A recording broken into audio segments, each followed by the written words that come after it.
อีก141ที่หลายคนอาจไม่รู้จักแต่ท่านได้ถวายงานรับใช้ใกล้ชิดพระมหากษัตริย์มาตั้งแต่รัชกาลก่อนแล้วพลเรือเอกวีรศักดิ์อ๊อกเกิงวานราชองครักษ์ผู้ทรงเกียรติผู้ซึ่งเริ่มถวายงานในรัชกาลที่9และยังคงยืนหยัดปฏิบัติหน้าที่ด้วยความจงรักภักดีมาจนถึงปัจจุบัน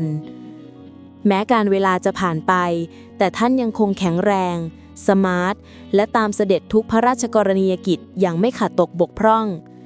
เป็นอีกหนึ่งตัวอย่างของทหารองครักษ์2แผ่นดินผู้ปฏิบัติหน้าที่ด้วยหัวใจแห่งความจงรักภักดีอย่างแท้จริง